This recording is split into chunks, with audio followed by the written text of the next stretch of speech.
खुलुमबाय बेयो बड'लेण्ड इंखं टेलिभिजन दिनै 22 जुलाइ 2023 सनिबारखालि सानसेनि बरादखौ नोंथांमोननि खाथियाव लाबोदों आं सदानन्द दैमारिया।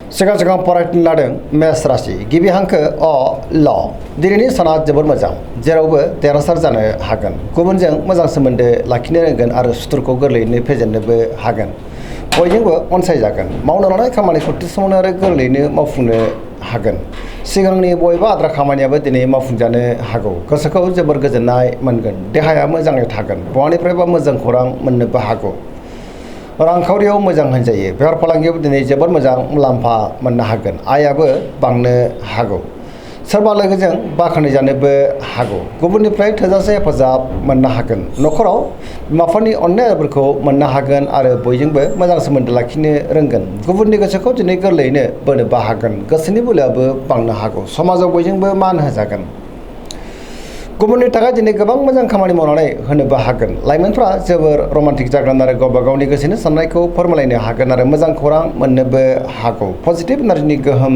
गोग्लैगोन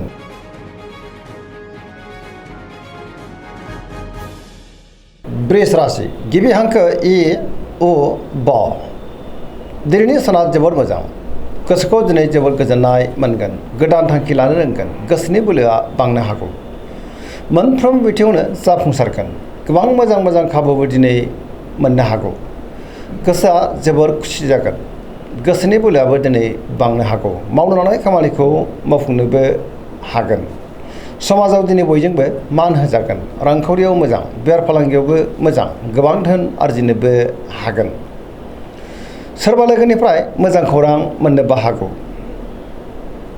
न'खराव बिसि फिसायनि गेजेराव अनलायनाय फैगोन बिदा फंबायनिफ्राय दिनै थोजासे हेफाजाबबो मोननो हागौ सोरबा लोगोनिफ्राय मोजां खौरां मोननानै गोसोआ दिनै जोबोर खुसि जागोन देहाया मोजाङैनो थागोन गुबुननिफ्राय थोजासे हेफाजाबबो मोननो हागौ जायखि खामानि मावा मानो मोनफ्रोमबो खामानिखौनो दिनै गोरलैयैनो मावफुंनो हागोन लोगोफोरनिफ्राय अनसायनाय मोनगोन गोसोनि साननायफोरा दिनै मोगथाङाव जाफुंनोबो हागौ पजिटिभ एनार्जिनि गोहोम गोग्लैगोन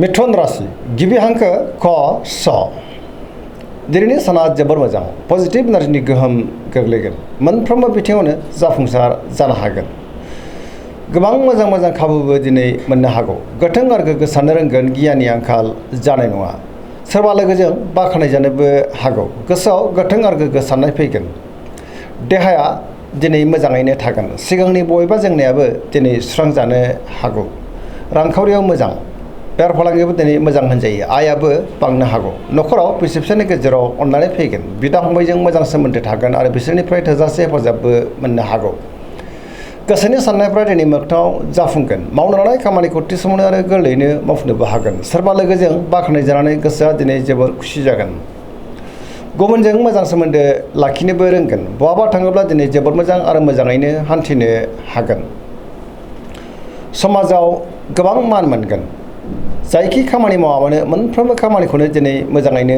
मावफुंलांनो हागोन लाइमोनफोरनि गोसोआ दिनै जोबोर रमान्टिक जागोन आरो गावबा गावनि गोसोनि साननायखौ फोरमायलायनोबो हागोन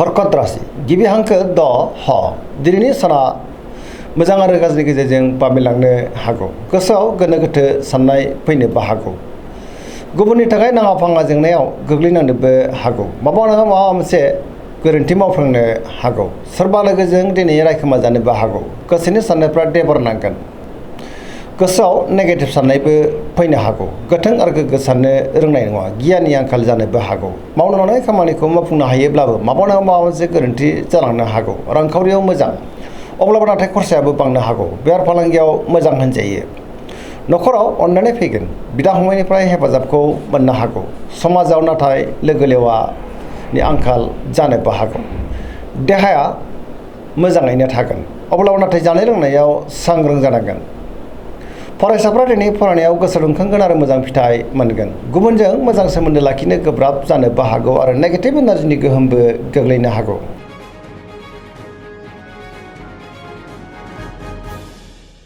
सिंह राशि गिबि हांखो म ट दिनैनि साना जोबोर मोजां गोसोनि साननायफ्रा दिनै मोगथाङाव जाफुंनोबो हागौ गोसोआव बोलो बांगोन पजिटिभ साननो रोंगोन गियाननि आंखाल जानाय नङा गावनि गोसोनि साननायखौ दिनै गुबुननो फोरमायनोबो हागोन मावनो लानाय खामानिखौ थि समावनो आरो गोरलैयैनो मावफुंनो हागोन सोरबा लोगोनिफ्राय थोजासे हेफाजाबबो मोननो हागौ बहाबा थाङोब्ला दिनै जोबोर मोजां आरो मोजाङैनो हान्थिनो हागोन रांखावरियाव जोबोर मोजां मोननो गोनांखौबो दिनै मोननो हागोन बेफार फालांगियावबो जोबोर मोजां मुलाम्फा मोनगोन गोसोनि साननायखौ दिनै गुबुननो फोरमायनोबो हागोन न'खराव बिसि फिसायनि गेजेराव अनलायनाय फैगोन बिदा फंबायजों दिनै मोजां सोमोन्दो थागोन बिसोरनिफ्राय थोजासे हेफाजाबबो मोननो हागौ गुबुननि गोसोखौ दिनै गोरलैयैनो बोनोबो हागोन देहाया मोजाङै थागोन बयजोंबो गोरोबनो रोंगोन आरो अनसायजागोन गुबुननि थाखाय दिनै गोबां मोजां खामानि मावनानै होनोबो हागोन गोसोनि साननायफ्रा मोगथाङाव जाफुंनो हागौ पजिटिभ साननो रोंगोन आरो गियाननि आंखाल जानाय नङा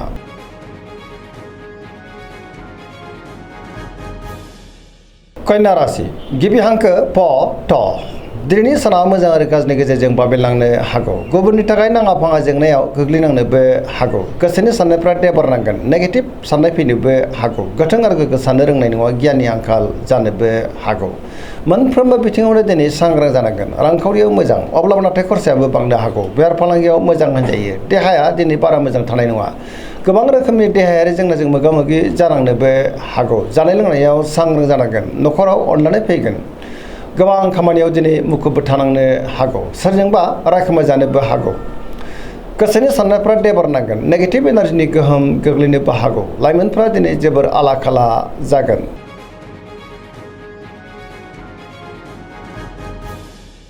तुला राशि गिबि हांखो र ट दिनैनि साना जोबोर मोजां गोसोनि बोलोआ बांगोन गावनि गोसोनि साननायखौ दिनै गुबुननो फोरमायनोबो हागोन मावनो लानाय खामानिखौ थि समावनो आरो गोरलैयैनो मावफुंनो हागोन देहाया मोजाङै थागोन बहानिफ्रायबा मोजां खौरां मोननोबो हागौ सोरबा लोगोनिफ्राय थोजासे हेफाजाब मोननो हागौ रांखावरियाव मोजां अब्लाबो नाथाय खरसायाबो बांगोन बेफार फालांगियाव मोजां होनजायो न'खराव बिसि फिसायनि गेजेराव अनलायनाय फैगोन समाजाव मान मोनगोन गुबुननि गोसोखौ दिनै गोरलैयैनो बोनोबो हागोन लोगोफोरनिफ्राय थोजासे हेफाजाबबो मोननो हागौ गोदान थांखि लानो रोंगोन सेंग्रा सिख्लाफोरनि गोसोआ दिनै जोबोर रमान्टिक जागोन आरो गावबा गावनि गोसोनि साननायखौ फोरमायलायनोबो हागोन गोसोआव गोथों आरो गोग्गो साननाय फैगोन गियाननि आंखाल जानाय नङा पजिटिभ साननो रोंगोन सोरजोंबा बाख्नाय जानोबो हागौ लाइमोनफ्रा दिनै जोबोर रमान्टिक जागोन आरो गावबा गावनि गोसोनि साननायखौ फोरमायलायनो हागोन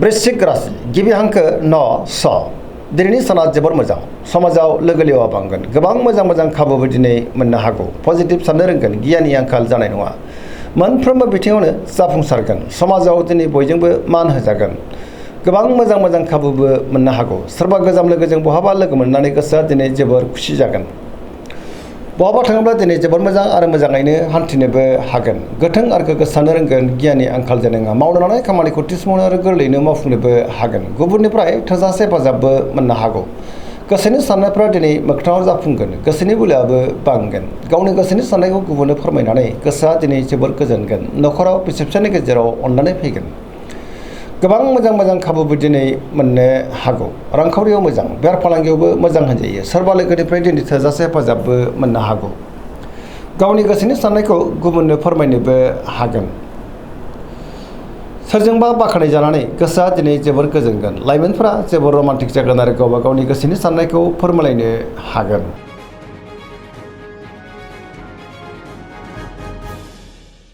धनु राशि गिबि हांखो ध फ भ दिनैनि साना जोबोर मोजां गोसोखौ दिनै जोबोर गोजोननाय मोनगोन सोरबा लोगोजों बाख्नाय जानो हागौ गोसोआव गोथों आरो गोग्गो साननाय फैगोन गियाननि आंखाल जानाय नङा मावनो लानाय खामानिखौ थि समावनो आरो गोरलैयैनो मावफुंनोबो हागोन गोथों आरो गोग्गो साननो रोंगोन सोरजोंबा बाख्नाय जानो हागौ गोसोनि साननायफ्रा दिनै मोगथाङाव जाफुंनो हागौ रांखावरियाव मोजां बेफार फालांगियावबो मोजां मोननो गोनांखौबो दिनै मोननो हागौ गुबुनजों मोजां सोमोन्दो लाखिनो रोंगोन गोथों आरो गोग्गो साननो रोंगोन बहाबा थाङोब्ला दिनै जोबोर मोजां आरो मोजाङैनो हान्थिनोबो हागोन सोरबा लोगोनिफ्राय मोजां खौरां मोननोबो हागौ देहाया मोजाङैनो थागोन अब्लाबो नाथाय जानाय लोंनायाव सांग्रां जायोब्ला गाहाम गोबां रोखोमनि जेंनाखौ दिनै गोरलैयैनो सुस्रांनो हागोन न'खराव बिदा फंबायनिफ्राय थोजासे हेफाजाबबो मोननो हागौ पजिटिभ एनार्जिनि गोहोम गोग्लैगोन आरो पजिटिभ साननो रोंगोन लाइमोनफ्रा दिनै जोबोर रमान्टिक जागोन आरो गावबा गावनि गोसोनि साननायखौ फोरमायलायनोबो हागोन।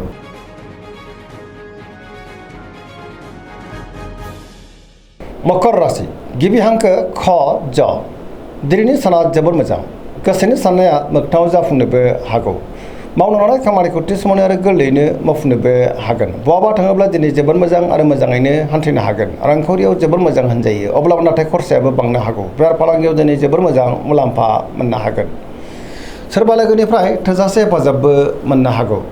गोबां मोजां खाबुबो दिनै मोननो हागौ। गुबुनजों मोजां सोमोन्दो लाखिनोबो रोंगोन। बहाबा थाङोब्ला जोबोर मोजां, मोनफ्रोमबो बिथिङावनो जाफुंसारनो हागौ। गियाननि आंखाल जानाय नङा। गोदान खामानियाव दिनै आखाइ होजेननोबो हागोन। न'खराव बिसि फिसायनि गेजेराव अननानै फैगोन।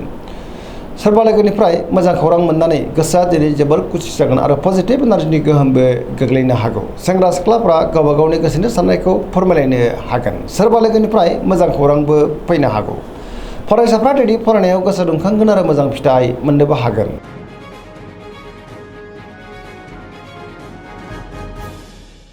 कुम्भ राशि गिबि हांखो ग स दिनैनि साना मोजां आरो गाज्रिनि गेजेरजों बाबेलांनो हागौ। गोसोनि साननायफ्रा देबार नांगोन। गोसोआव दिनै गोनो गोथो साननाय फैनोबो हागौ। मावनो लानाय खामानिखौ मावफुंनो हायोब्लाबो माबा नङा माबा मोनसे गोरोन्थिबो मावफ्लांनो हागौ। बहानिफ्रायबा हरखाबै गाज्रि खौरांबो मोननो हागौ। समाजाव नाथाय मान मोननो हागोन। गोबां मुंदांखा सुबुंजों दिनै लोगो मोनज्लायनोबो हागौ। रांखावरियाव मोजां, बेफार फालांगियावबो मोजां होनजायो।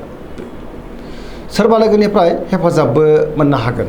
देहाया नाथाय बारा मोजां थानाय नङा। गोबां रोखोमनि देहायारि जेंनाजों मोगा मोगि जानांनोबो हागौ। जानाय लोंनायाव सांग्रां जानांगोन। न'खराव अननानै फैगोन। गुबुननिफ्राय हेफाजाब लानांनोबो हागौ। बिमा बिफानि अननायफोरखौ मोननो हागोन। अब्लाबो नाथाय नेगेटिभ एनार्जिनि गोहोमबो गोग्लैनो हागौ। सांग्रां जानाया गाहाम।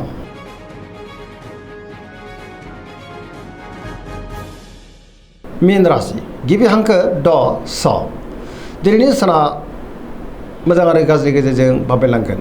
गुबुननि थाखाय नाङा फाङा जेंनायाव गोग्लैनांनोबो हागौ। गोबां मोजां खाबुफ्रा दिनै आखाइनिफ्राय बारग'लांनोबो हागौ। गोसोआव नेगेटिभ साननाय फैगोन। गोथों आरो गोग्गो साननो रोंनाय नङा। गियाननि आंखाल जानोबो हागौ। देहाया मोजाङै थागोन, अब्लाबो नाथाय जानाय लोंनायाव सांग्रां जानांगोन। रांखावरियाव मोजां, बेफार फालांगियावबो मोजां होनजायो। सोरजोंबा रायखोमा जानोबो हागौ। गोथों आरो गोग्गो साननो रोंनाय नङा। गोसोनि साननायफ्रा दिनै देबार नांनोबो हागौ। लाइमोनफोरनि गोसोआ दिनै जोबोर आला खाला जानोबो हागौ आरो नेगेटिभ एनार्जिनि गोहोम गोग्लैनोबो हागौ। सांग्रां जानाया गाहाम। दिनैनि राशि फरायथिनाया एसेनोसै। जोबनायाव बेखौनो खावलायो जाहाथे नोंथांमोना सानफ्रामबो जोंनि बे बड'लेण्ड इंखं टेलिभिजनखौ नायबाय थायो आरो साबस्क्राइब खालामो, लोगोसे लाइक खालामो आरो शेयार खालामो। एसेनोसै, गोजोन्थों।